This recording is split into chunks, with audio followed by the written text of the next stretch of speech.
नमस्कार, स्वागत है आप सभी का मेरे YouTube चैनल में धर्मेश पे। उम्मीद करता हूँ आप सभी लोग ठीक होंगे। इस भीषण गर्मी में आप सभी लोग अपना ध्यान भी रख रहे होंगे। आम पन्ना वगैरह पीजिए, पानी खूब पीजिए, ज़्यादा ठंडा भी मत पीजिए। बीमारियाँ भी बहुत तेज़ी से स्प्रेड हो रही हैं तो उनसे भी बचिए। पिछली क्लास में मैंने आपको बताया था राइट एंगल ट्रायंगल की पेरीमीटर यानी कि परिमाप, उसके बाद एरिया बताया था, उसके बाद अंतावृत्त की त्रिज्या बताया था, परिवृत्त की त्रिज्या बताया था। ये सारे पॉइंट्स मैंने आपको पिछले वीडियो में समझाए थे बहुत ही अच्छे से एकदम। तो इस वीडियो में हम उसी के आगे करेंगे सवाल राइट एंगल ट्रायंगल के, जिसका पहला क्वेश्चन आपके सामने लिखा हुआ। ऐसे सवाल करेंगे जो लगातार लगभग पेपर में एनटीपीसी के पूछे जा रहे हैं। आरपीएफ के पेपर भरना स्टार्ट हो गए हैं। 15 अप्रैल से 15 मई तक डेट है। एक महीने का भरपूर टाइम है। आप लोग आराम से अच्छे से कांस्टेबल और एसआई के पेपर्स भर दीजिए, फॉर्म फिलअप कर दीजिए। ठीक है, जिनकी आयु यानी कि एज है अभी 28 साल से नीचे, वो लोग जरूर भर दें। रिलैक्सेशन भी है मेरे ख्याल से। मैंने अभी पूरा नोटिफिकेशन नहीं देखा, समय नहीं मिला है, क्योंकि आप लोगों के लिए क्लास में सवाल अरेंज करने भी रहते हैं तो टाइम इसलिए नहीं मिल पाता है। तो देख लीजिएगा, जो भी बच्चे इच्छुक हैं एसआई और कांस्टेबल भरने के लिए वो भर दें। और वही वीडियो आपके लिए भी काम में आएंगे एनटीपीसी के, जो मैं डाल रहा हूँ प्रेजेंट में। सेम, कोई ऐसा नहीं है। ये है प्रैक्टिस सेट में अलग करा दूंगा, आरपीएफ एसआई और कांस्टेबल के लिए अलग, एनटीपीसी के लिए अलग, प्रीवियस ईयर के क्वेश्चनों के लिए अलग करा देंगे। ठीक है, सारी चीज़ें आप लोगों को बता देंगे।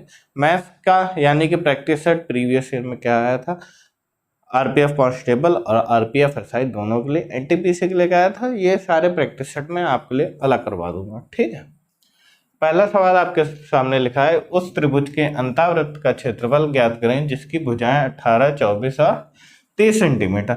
तो यहाँ पे लिखा है उस त्रिभुज, ये नहीं लिखा है कि उस समकोण त्रिभुज के अंतावृत्त की त्रिज्या ज्ञात करें। तो पहले आपको ये पता करना पड़ेगा कि ये त्रिभुज राइट एंगल ट्रायंगल यानी कि समकोण त्रिभुज है भी या नहीं। तो 18, 24 और 30 का मतलब है, देखिए आपको बताया था कि राइट एंगल ट्रायंगल में जो हमारी सबसे बड़ी भुजा होती है वो क्या होती है, 90 के सामने, 90 डिग्री के सामने कौन सी, हाइपोटेन्यूज, वही क्या होती है, सबसे बड़ी साइड होती है। ठीक, लेंथ उसकी क्या होती है, परपेंडिकुलर, और बेस से सबसे लंबी होती है। समझ में आ रहा है कि नहीं, ये चीज क्या है, फिक्स है। तो इसमें जो हाइपोटेन्यूज होगी वो क्या होगी, एच होगी, यानी कि एच स्क्वायर बराबर जो होगा अपना P square plus B square, यानी कि 30 क्या होगी, सबसे लंबी भुजा जो कि क्या होगी, हाइपोटेन्यूज होगी। वो होना चाहिए एच स्क्वायर बराबर P square plus B square, चाहे इसको पी मान लीजिए, चाहे इसको बी मान लीजिए, कुछ भी मान लीजिए। ये छोटी बड़ी आपस में एक दूसरे से हो सकती है, और हाइपोटेन्यूज से तो दोनों की दोनों भुजा क्या होंगी, छोटी ही होंगी। तो आपको पता है 30 का स्क्वायर बराबर आना चाहिए 18 के स्क्वायर का प्लस 24 के स्क्वायर का। तो 30 का स्क्वायर 900 होगा, 18 का आप लोगों को पता है कितना होता है 324, और 24 का 576। इसको ऐड करेंगे तो क्या आ जाएगा 900, 6 4 10, 7 2 9 1 10, 5 3 8 1 9। तो 900 बराबर 900, यानी कि जो भुजाएं दी हुई हैं ये किसकी है, एक राइट एंगल ट्रायंगल की, समकोण त्रिभुज की है।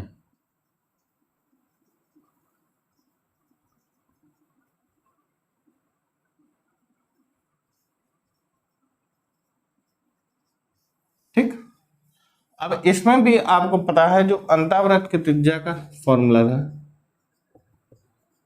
अभी पिछले वीडियो में मैंने आपको पूरा समझाया था कि कैसे अंतावृत्त की त्रिज्या आप निकाल सकते हैं। तो अंतावृत्त की त्रिज्या का जो फॉर्मूला था वो क्या था, P प्लस बी, यहाँ परपेंडिकुलर प्लस बेस और माइनस उसमें हाइपोटेन्यूज कर देंगे, हाइट नहीं बटे 2 कर देंगे, तो क्या आ जाएगा, अंतावृत्त की त्रिज्या आ जाएगी।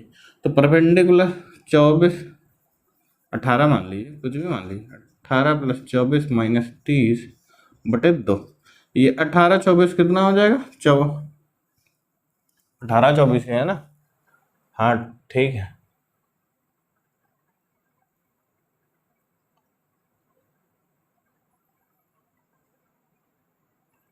18, 24, 30। कोई और लेंथ दी थी क्या?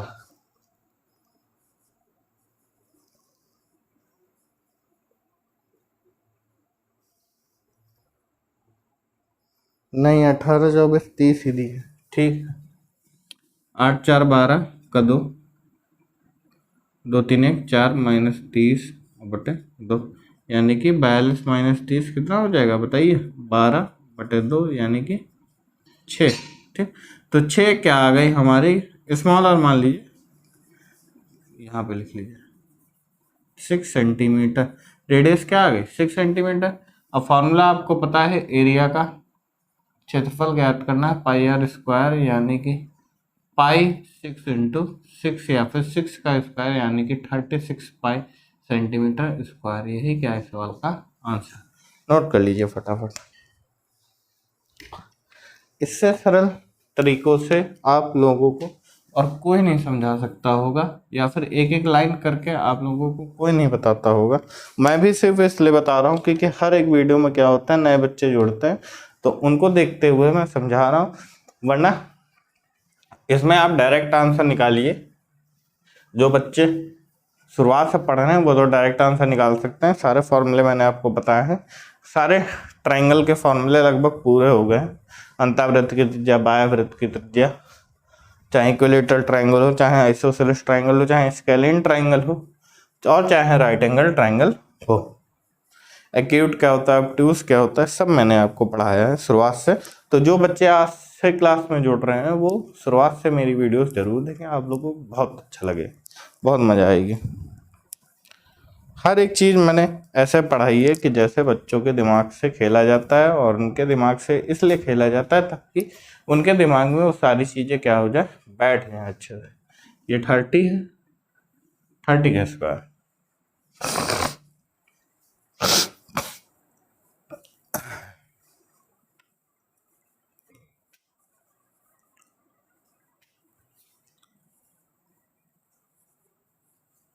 अंतःवृत्त की त्रिज्या मैंने आपको बताया था, perpendicular plus base minus hypotenuse, तो ये हो जाएगा 18 और 24 42 -30 12, 12/2 यानी कि 6 सेंटीमीटर।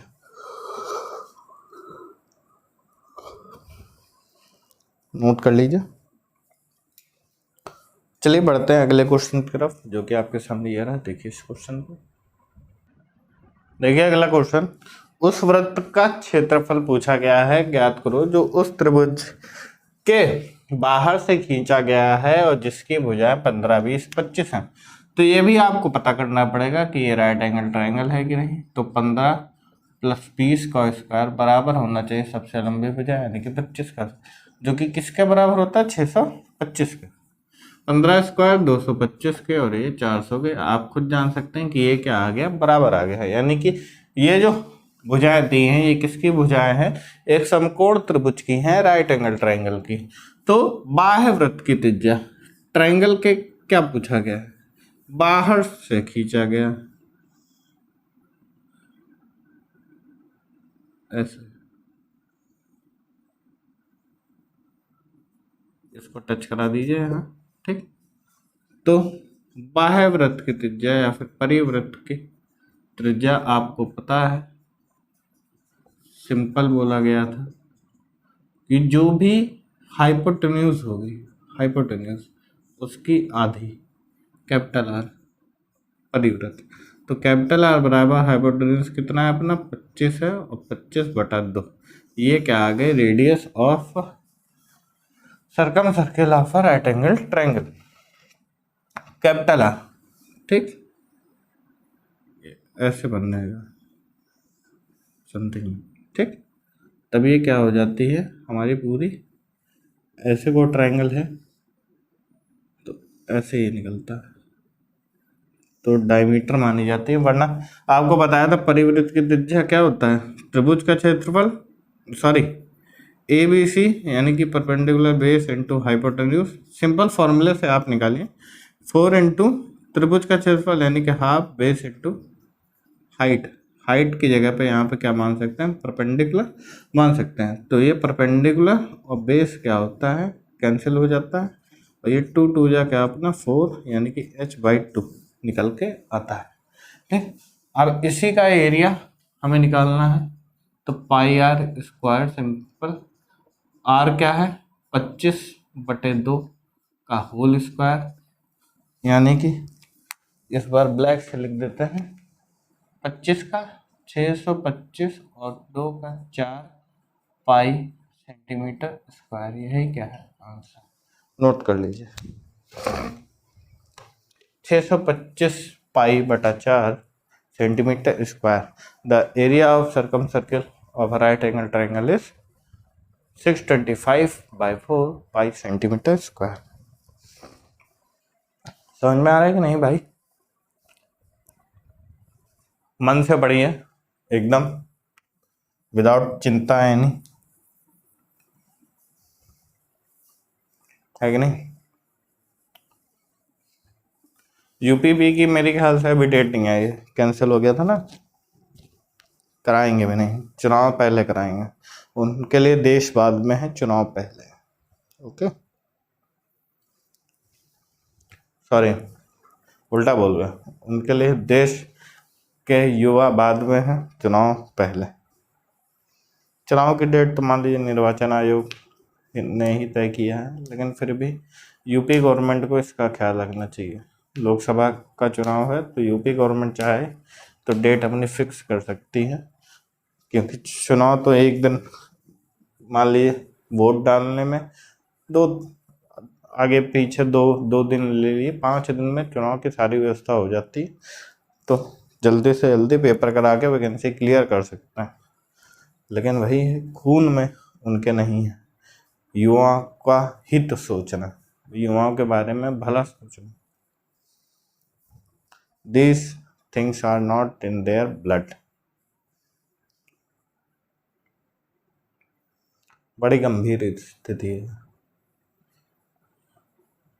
रवीश कुमार जी की एक लाइन मुझे बहुत याद आती है, वो जब बोलते हैं माइक लेके, मरेंगे तो सब, है ना, जो लोग सोच रहे हैं कि वो बच जाएंगे वो सब आएंगे लपेटे में सरकार के।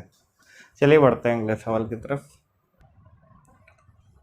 देखिए बच्चों, अगला सवाल, किसी त्रिभुज की भुजाएं 6, 8 तथा 10 दी हैं, इसमें बन सकने वाला बड़े से बड़ा वर्ग का क्षेत्रफल ज्ञात करना है। अब आप सबको पता है ये 6 चंग 36 68 64, यानी कि ये समकोण त्रिभुज है, राइट एंगल ट्रायंगल है, तो इसमें बन सकने वाला बड़े से बड़ा कुछ ऐसे ही आएगा, और ये सब क्या होंगे 90 डिग्री होंगे। समझ में आ रहा है? ए बी सी, तो ये मान लीजिए पूरी लेंथ क्या होगी 6 होगी, ये पूरी लेंथ क्या होगी 8 होगी, और ये कितनी होगी 10। ठीक, तो बड़े से बड़ा वर्ग का क्षेत्रफल ज्ञात करना है, तो वर्ग के क्षेत्रफल के पहले हमें क्या करनी होगी, वर्ग की भुजा जिसको हम ए से डिनोट करते हैं वो ज्ञात करनी होगी। तो ऐसे जो सवाल होते हैं उनमें आप डायरेक्ट फॉर्मूला भी लगा सकते हैं, वरना मैं बता भी सकता हूँ कि इसकी भुजा अगर ए और ए लें तो ये जो बची हुई होगी ये 6 - a होगी, और इधर ये 8 - a होगी। ठीक, ये तो a मान ली हमने, तो ये 8 - a, ये 6 - a, और ये हाफ हाफ क्या हो जाएगी, डिवाइड हो जाएगी। तो भुजा बराबर जो फॉर्मूला होता है, यानी कि वर्ग की भुजा यानी कि a बराबर जब हम निकालेंगे तो फॉर्मूला होता है p × b upon p + b, यानी कि perpendicular multiply by base upon perpendicular plus base. देखिए, तो परपेंडिकुलर बेस आपको पता है 6 और 8 है, और अपॉन 6 + 8 यानी कि 48 अपॉन 14, इसको अगर 2 से हम डिवाइड कर दें तो 24/7, जो वर्ग की भुजा आएगी वो क्या आएगी 24/7। वरना सिमिलरिटी से भी निकाल सकते हैं, तब मैं आप लोगों को करवा भी दूंगा। परपेंडिकुलर अपॉन बेस बराबर इस ट्राइंगल के लिए परपेंडिकुलर अपॉन बेस हाइपोटेन्यूज वगैरह क्या हो जाएगा, बराबर हो जाएगा। तो 48 - 6 है -8 है, -a² माइनस माइनस प्लस ए स्क्वायर बराबर ए स्क्वायर, ये आपस में कैंसिल हो जाएगा और 14 ए बराबर क्या हो जाएगा 48, ए बराबर 48/14, यानी कि ये भी क्या आ जाएगा 24/7 ए, यानी कि भुजा कितनी आ गई दिख रहा है नीचे, हाँ 24/7 आ गई, यानी कि कुल मिला के जो वर्ग है स्क्वायर है उसकी जो साइड आएगी वो कितनी आ जाएगी 24/7। और फॉर्मूला आपको पता है उसके क्षेत्रफल का, एरिया यानी कि क्षेत्रफल ऑफ वर्ग क्या होता है साइड इंटू साइड या फिर साइड का स्क्वायर, है ना। तो 24/7 इंटू 24/7 आपको पता है 24 का स्क्वायर 576 और बटे 49 सेंटीमीटर स्क्वायर, यही क्या हो जाएगा इस सवाल का आंसर। ब्लैक मार्कर से इसको लिख देते हैं आंसर। ये किसका है वर्ग का, ये साइड किसकी आई वर्ग की भुजा, वर्ग की भुजा यानी कि ए 24/7 नोट कर लीजिए। बहुत ही अच्छा सवाल था, ये पूछा गया है। अभी एक और करा देंगे आप लोगों को और अच्छे समझ में आएगा। आप डायरेक्ट ये फॉर्मूला याद कर लीजिए कि जब किसी समकोण त्रिभुज में बड़े से बड़ा हमें वर्ग दिया निकालना हो और उसकी भुजा या फिर क्षेत्रफल निकालना हो तो भुजा बराबर हो जाएगा perpendicular multiply by base upon perpendicular plus base, लंब गुणे आधार बटे लंब प्लस आधार। नोट कर लीजिए। हिंदी मीडियम वाले बच्चे उनको तो इतनी इंग्लिश आ ही गई होगी, परपेंडिकुलर किसको कहते हैं बेस किसको कहते हैं। नोट करिए, फिर एक सवाल और करा देते हैं इसका सेम, बिना किसी भी दिक्कत के बिना किसी भी परेशानी के। नोट कर लीजिए फटाफट।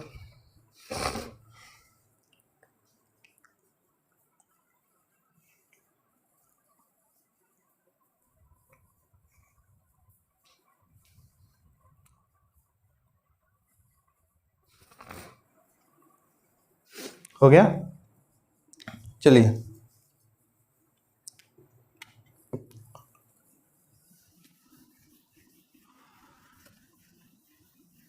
देखिए अगला क्वेश्चन सेम एकदम, कुछ नहीं करना है केवल साइडें चेंज कर देनी है, सवाल पूरा वही।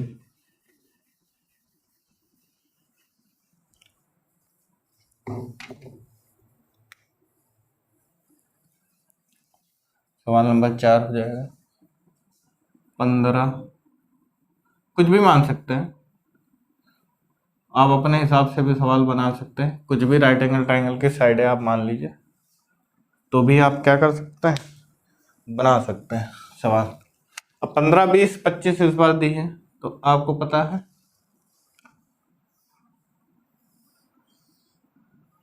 ये 15, ये 20, ये 25, बड़े से बड़ा वर्ग ये रहा ए ए ए और ए, ये आ जाएगा 20 माइनस ये आ जाएगा 15 माइनस ए, ये पूरी लेंथ 15 थी, ये पूरी लेंथ क्या थी 20 थी। तो भाई भुजा वर्ग की भुजा बराबर ए बराबर क्या कर देंगे perpendicular into base upon perpendicular plus base. तो परपेंडिकुलर इंटू बेस यानी कि 15 गुणे 20 बटे 15 प्लस 20, 15 दूना 30, 300 और बटे 35, 5 से काट दीजिए 60 बटे 60। एरिया ऑफ स्क्वायर वर्ग का क्षेत्रफल साइड स्क्वायर होता है आप लोगों को पता है, या फिर ए स्क्वायर, तो सिंपल है 60/7 गुणे 60/7, मार्कर चेंज कर देते हैं यानी कि 60 इंटू 60 बराबर 6 छंग 3600 बटे 7 गुणे 7 यानी कि 49 सेंटीमीटर स्क्वायर आंसर। नोट कर लीजिए फटाफट, कुछ भी नहीं करना है आपको, ये फॉर्मूला रट लेना है किसी समकोण त्रिभुज में जब आपको बड़े से बड़ा स्क्वायर दिया जाए और उसकी भुजा या फिर क्षेत्रफल पूछा जाए तो perpendicular multiply by base upon perpendicular plus base, यानी कि लंब गुणे आधार बटे लंब प्लस आधार, ये आपको निकालना है। नोट कर लीजिए।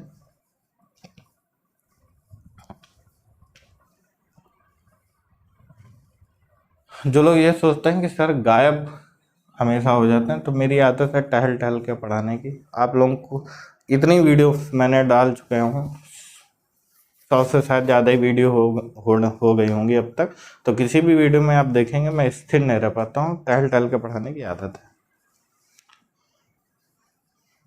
और कैमरे के पीछे केवल इस वजह से जाते हैं क्योंकि ये मोबाइल है, कभी कभार गड़बड़ गया जाता है तो पूरी वीडियो बेकार हो जाती है, पूरी मेहनत जो होती है 1-1.5 घंटे की वो पूरी ख़राब हो जाती है। इसलिए देखते रहना पड़ता है कि सब सही चल रहा है कि नहीं। कई बार क्या होता है, स्क्रीन अचानक इतनी चमकने लगती है कि उसमें मैं नहीं दिखूंगा, आप लोगों को बोर्ड भी नहीं दिखेगा, केवल उसमें एक समझ लीजिए फ्लैश लाइट की तरह स्क्रीन चलती रहती है। कई बार ये गड़बड़ हो जाती है, कई बार माइक ऑफ हो जाता है। आप लोगों को लगता है कि हाँ लगातार वीडियो रिकॉर्ड करना फ़ोन से बहुत सरल होता है, नहीं सरल होता है, बहुत टफ होता है, बिल्कुल भी सरल नहीं होता है। फ़ोन से बहुत दिक्कतें आ जाती हैं, गड़बड़ हो जाती है। फ़ोन को पहले तो एयरप्लेन मोड पे लगाना पड़ता है, कोई कॉल आ जाती है तब वो सब। लेकिन वही है, मेहनत करते रहना है, आप लोगों के लिए वीडियो बनानी।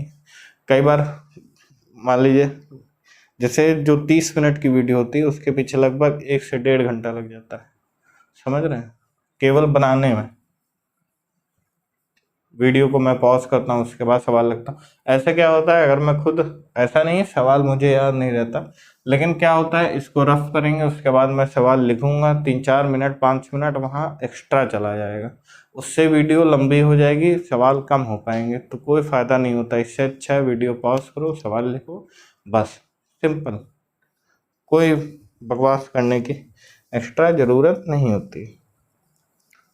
नोट कर लीजिए, देख लीजिए, उसके बाद बढ़ेंगे। आज मत बढ़ाइए, आज यहीं पे विराम दीजिए। समझ सकते हैं आप लोग क्यों विराम मांग रहे हैं, जुकाम काफ़ी तेज है, लेकिन वीडियो डालनी थी, इसलिए आप लोगों के सामने आएंगे। प्रीमियर लाइव रिकॉर्डेड वीडियो में आपको पता है प्रीमियर लाइव ही चलता है, लाइव तो पॉसिबल नहीं है इन स्मॉल गैजेट्स के थ्रू। कभी देखेंगे लाइव आके कैसे आया जाता है, बातें करेंगे आप लोगों से लाइव आके। पढ़ाना तो लाइव में पॉसिबल नहीं है क्योंकि पॉज वाला सिस्टम तो उसमें होता नहीं है, वो डिजिटल बोर्ड आ जाएगा, तब सवाल ऐसे किया नेक्स्ट क्वेश्चन, ऐसे किया नेक्स्ट क्वेश्चन, तुरंत बताते गए, बस आंसर आते गए, तो उसमें पॉसिबल हो पाएगा लाइव होना। अभी तो मेहनत चली रही है, स्ट्रगल कंटिन्यूस। आप लोग ज़्यादा से ज़्यादा वीडियो को क्या करिए, पहुँचाइए उन लोगों तक जो भी आपके जानने में तैयारी कर रहे हैं, आरपीएफ, एसआई, कांस्टेबल, एनटीपीसी, ये तीनों के लिए ये वीडियो एकदम बहुत अच्छा है। केवल प्रैक्टिस सेट क्या होंगे, अलग होंगे, जो कि मैं करा दूंगा खुद आप लोगों को, ठीक है। उसके लिए आप लोगों को चिंता करने की कोई भी ज़रूरत नहीं है, ना ही होनी ही चाहिए। हम यहाँ हैं किस लिए हैं, आप ही लोगों के लिए हैं। सारी दिक्कतें, सारी परेशानियाँ आप लोग मैथ के लिए हम पे छोड़ दीजिए, जीएस वीएस के लिए आप लोग कोई टीचर ढूंढ लीजिए, बेस्ट से बेस्ट टीचर हैं, ऑनलाइन ऑफलाइन भी हैं आपके आस पड़ोस जानने में, एरिया में जो भी हो। वरना मैथ में तो आप लोग जानते होंगे, अब तक आप लोग जान चुके होंगे, जो भी मैं बताता हूँ एकदम सटीक बताता हूँ, बढ़िया बताता हूँ, आप लोगों के दिमाग में बैठ जाए ऐसा बताता हूँ। समझाने का तरीका आप लोगों को पता है, बहुत अच्छा है। कई बच्चों ने शिकायत की शुरुआत में जब मैं वीडियो डालता था कि सर थोड़ा धीरे पढ़ाया करिए, आप थोड़ा फास्ट पढ़ाते हैं, तो बेटा उतना भी फास्ट नहीं था वो। जब आप कंपटीशन लेवल में उतरेंगे तो आपको सवाल एसएससी वगैरह के एग्ज़ाम में देख लीजिए 1 घंटे में सवाल करने होते हैं, 25 टका सब, है ना। इसमें तो रेलवे में आपको तब भी प्री में 90 मिनट मिलेंगे 100 क्वेश्चन के लिए, उसके बाद 120 क्वेश्चनों के लिए 90 मिनट मिलेंगे। आरपीएफ में तो मेरे ख्याल से 120 क्वेश्चन के लिए 90 मिनट है ना। एक बार देख लीजिएगा, मैंने अभी चीज़ें देखी नहीं है आरपीएफ और कांस्टेबल की, मेरे ध्यान में जहाँ तक यही है कि 120 क्वेश्चन है 90 मिनट के लिए, है ना। तो ऐसे सवाल दो मैंने आपको करा दी कि जिसमें क्या होगा, राइट एंगल ट्राइंगल में बड़े से बड़ा जब वर्ग फिट किया जाएगा इसमें तो वर्ग की भुजा बराबर परपेंडिकुलर गुणे बेस और बटे परपेंडिकुलर प्लस बेस, यानी कि लंब गुणे आधार बटे लंब प्लस आधार। समझ में आ गया? Area of square side to side, या फिर साइड स्क्वायर, या फिर ए स्क्वायर, कुछ भी आप लोग मान सकते हैं, ए बी सी, वो तो मानने पे है। मानने को आप मान लिया, हमारा बुर्ज खलीफा है, आपका हो जाएगा। ठीक है, अगले दिन उठेंगे तो नहीं मिलेगा, सपना हो जाएगा वो। मिलेंगे आपसे आने वाली वीडियोस में, तब तक नमस्कार, जय हिंद। यूं ही पढ़ते रहिए आप लोग।